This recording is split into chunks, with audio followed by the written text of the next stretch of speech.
Bienvenidos. Welcome to a plática with the San Diego Chicano Latino Concilio on higher education. I'm Patrick Velasquez, one of the co-chairs of the Concilio. Joining us for today's plática is Dr. Miguel Gutierrez, a professor of Chicano Studies at the Cal State campus in Dominguez Hills. Miguel, thank you for joining us today. Pleasure to be here. Thank you.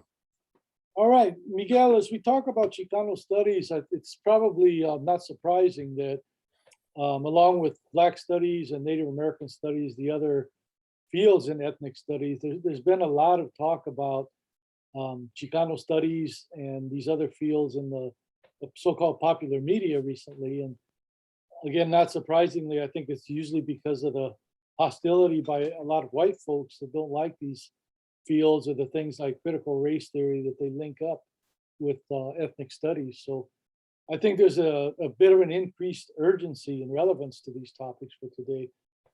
I wanted to start out, Miguel, by just asking you, what was your initial attraction to Chicano studies? Yeah, I guess ever since even when I was a kid, I was always kind of interested in history. I don't know exactly why, but I was like kind of learning the backstory to certain things, and especially the backstory to my own history, my own context. As a kid, I was always interested in the culture and the history of Mexico. And I remember even when I was in like sixth grade, and you get you get your history book at the beginning of the year, and I would look in the index, like to see what it had to say about Mexico or Mexicans. And usually the answer was not much. If you got a page about it, it was something pretty thin. So I was always left wanting to know more. And that's when I first heard, when I eventually heard about Chicano studies. It sounded something that I could potentially be very interested in because it would teach me more about myself and my own history and my culture and my historical context. Miguel, you and I both had a chance recently to watch an online video that features some Chicano studies scholars that have worked in that discipline for decades. They were reflecting on the history of Chicano studies and the impact that it's had. From your perspective, Miguel, what was the original objective of Chicano studies as it was emerging during the Chicano movement in the 1960s and 70s? My understanding of it is that there wasn't one unified and universal aim, that there were multiple objectives to creating a field like Chicano studies, and in part to combat social degradation and promote political empowerment, cultural validation, access to education. Like I said previously, like for Mexican Americans to see ourselves in the curriculum, which we almost never did. And if we did, it wasn't in any positive way whatsoever. And to create some kind of what today people would call culturally relevant or culturally sustainable curriculum and pedagogy, which again was just largely not there. And so what we had, and we largely still have, is Eurocentric curriculum in our school systems. And Eurocentrism is a tunnel vision that doesn't allow you to get an accurate, truthful depiction about the world. And so partly Chicano studies is to fill in those gaps, to widen our understanding and see how we fit into this world. So there's, I think, multiple, though not competing necessarily, objectives within Chicano studies. And do you see any ways or to any extent in which those kinds of objectives have changed? Does the current reality in 2022 create different objectives for the discipline? One of the things from my vantage point that has seemed to shift, and I know I'm not alone in that assessment. I read an article a few years ago by Rudy Acuna, largely echoing the same understanding. And it's been like a de-emphasizing of pedagogy and the way that the lesson is delivered. And if you read the Plan de Santa Barbara, there's heavy emphasis on like what is the material and how is it going to be delivered to our community, right? That is not an unimportant point. And it seems, again, from my vantage point, that that's not as important nowadays as emphasizing other more attractive endeavors like research, right? Nothing wrong with research, but it shouldn't be one or the other. And so I think that's from my experience, something that has been shifting steadily for the last several decades, that uh, the pedagogical aspect is just not as important. But I think that's also part of a larger national trend to deprofessionalize educators, right? That our work is just not that important, that it's just not that interesting. And from your experience, Miguel, let's talk about the students. How have your students generally received Chicano studies classes? How do you see them in terms of how they respond to being immersed in these Chicano studies classes? Overwhelmingly, I can tell you that there's been just largely positive responses to the approach, to the materials, to just the availability of the classes. I did some formal research on that for my doctoral program. So I was able to kind of triangulate that information. It wasn't just me asking informally in the class, it was doing formal research about what is it that they think about this material and what is the impact of it on them. And there's multifold powerful impact on them. And I can just tell you that one of them is just like myself. There was a whole bunch of students that said they had never taken a class like this, where they got to learn about themselves and understand their own context. And let me remind you that I'm teaching in Los Angeles, in LA County, the largest Mexican community in the United States, one of the largest Mexican communities in the world, right? That if we're larger, there's more Mexicans in Los Angeles than in most cities in Mexico. And so what does that say when a Mexican student, Mexican American, Chicano student in LA has never had an opportunity to learn about their Mexican ancestry and heritage and culture, and they have never had an opportunity to learn from a Mexican teacher? And that, to me, when I ran into that data in the research, was I guess it wasn't shocking, but it did definitely kind of throw me off, because the first parallel that I can think of with that is Indian schools, Native American boarding schools, that Native children get taken off to be taught by white people because white people are qualified to teach Indian kids, but not Native people themselves. And so what I saw is that this country is telling us that Mexican children, Mexican students can only be taught by white professionals, not by brown professionals. We're not qualified. And so when these students run into Chicano Studies courses, largely taught by Chicanos, Mexican Americans, it was like a really refreshing idea for them to be able to see themselves in the curriculum, to see themselves in the professor, to be able to have common references with each other, to be able to participate with their classmates in a communal conversation.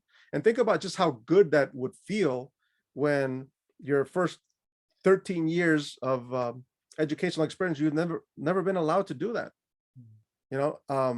And so that's, I think, a really powerful element that students routinely voice, and how good that feels to see themselves in that curriculum and to find some kind of commonality with their professors. Miguel, it seems like what you're talking about is very reminiscent of some of the current scholarship. From what I've seen in the area of Chicanos in higher education, the literature and the scholarship that we see now has taken us a long ways from back in the day when we talked about Chicano equity in higher education. All we talked about was perhaps opening up the door and having access to higher education. And from there, the emphasis shifted to, well, what about success as well? But success tended to be defined pretty narrowly in terms of graduation and GPA and maybe going on to graduate or professional school.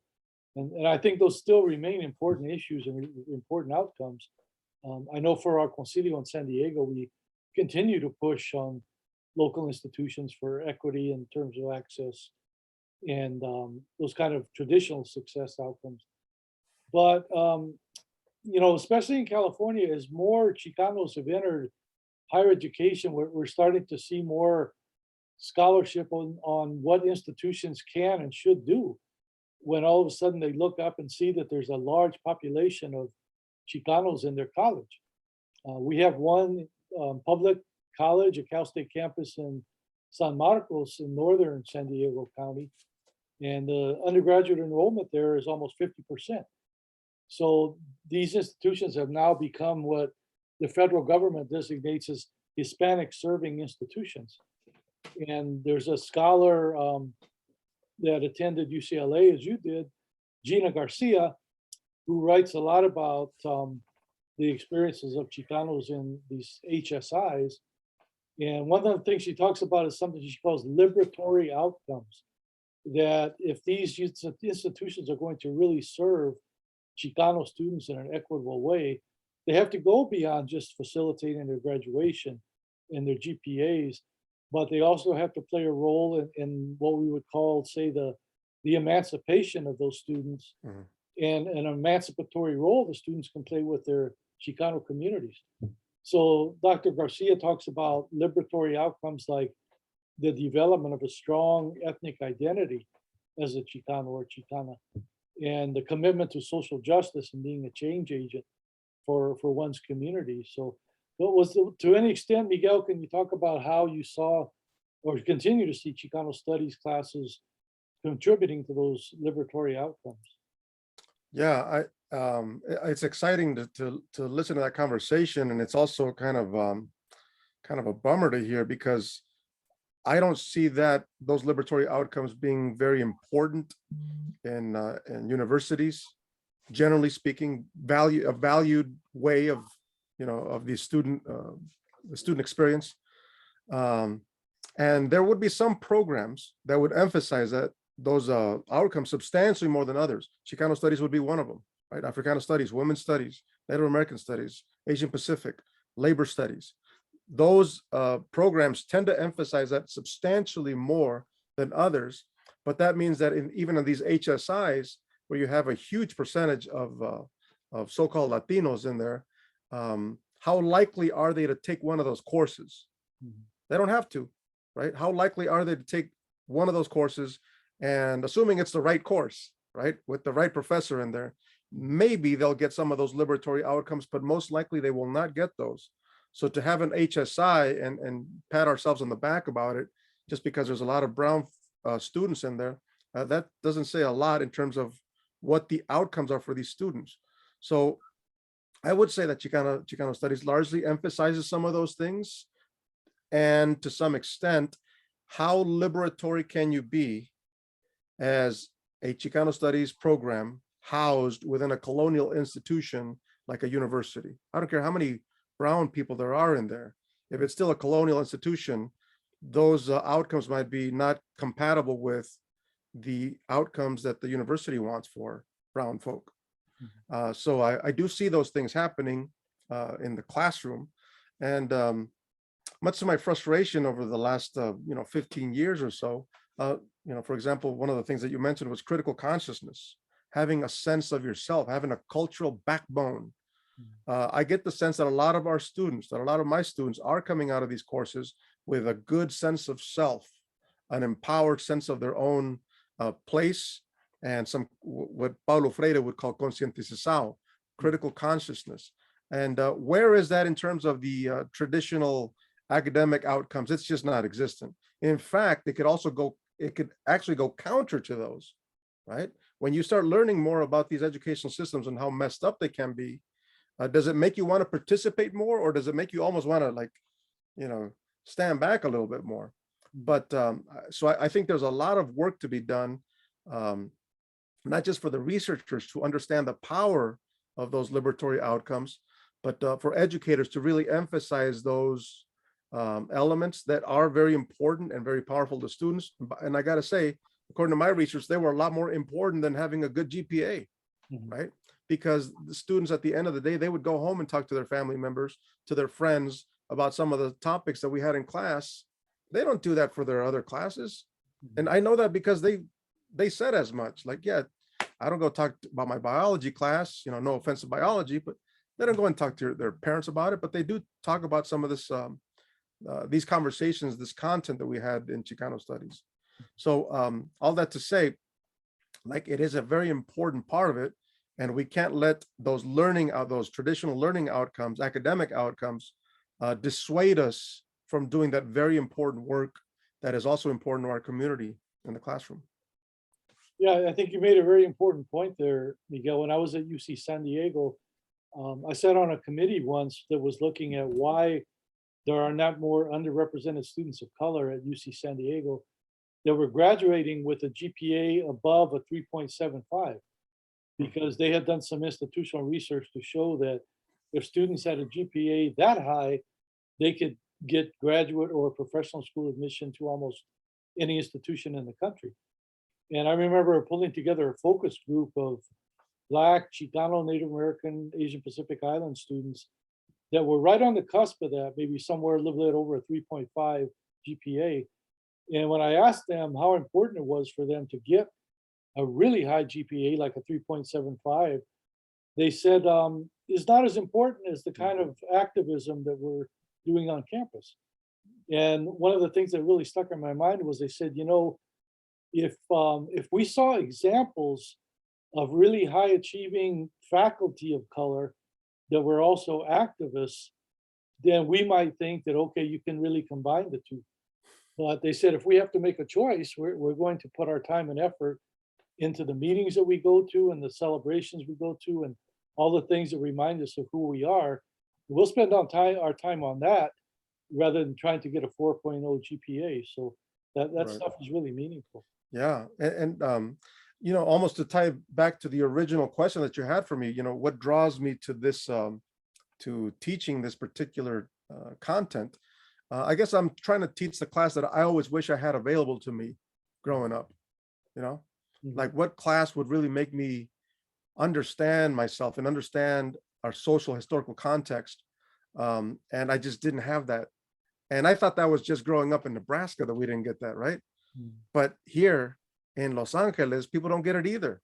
Mhm. So, I mean, that's like, it's tragic, right? And you can see the absolute, the colonial condition of that we are not allowed to learn about ourselves. And in places like Arizona, where you actually have legislation against learning about yourself, Mhm. or in other states where the books are being banned and all that kind of stuff. It's not coincidental. It's not an isolated case. Mhm. So I agree with with those students that the GPA is important. I get it. GPAs are important for multiple reasons, but the sense that you get in going through some of these courses and majors, minors, is a little bit more important than just your GPA. Miguel, I want to thank you for your perspective today. Is there anything you'd like to add before we close? No, I think that's it for today. But I'd want to just people that are educators, I'd like to just remind them, like those of you that have taken ethnic studies classes, Chicano studies classes before, you understand the power of that. And I guess our role is to just pay it forward, to provide that opportunity for students in the class. I know that in different states across the union, it's not as easy as it is in California, right? Shocking to say, to be able to have courses like this, but it's an important job that needs to be done for our communities. Well, again, Miguel, thank you very much. Muchas gracias for your perspective today. And thank you all for watching. Thank you.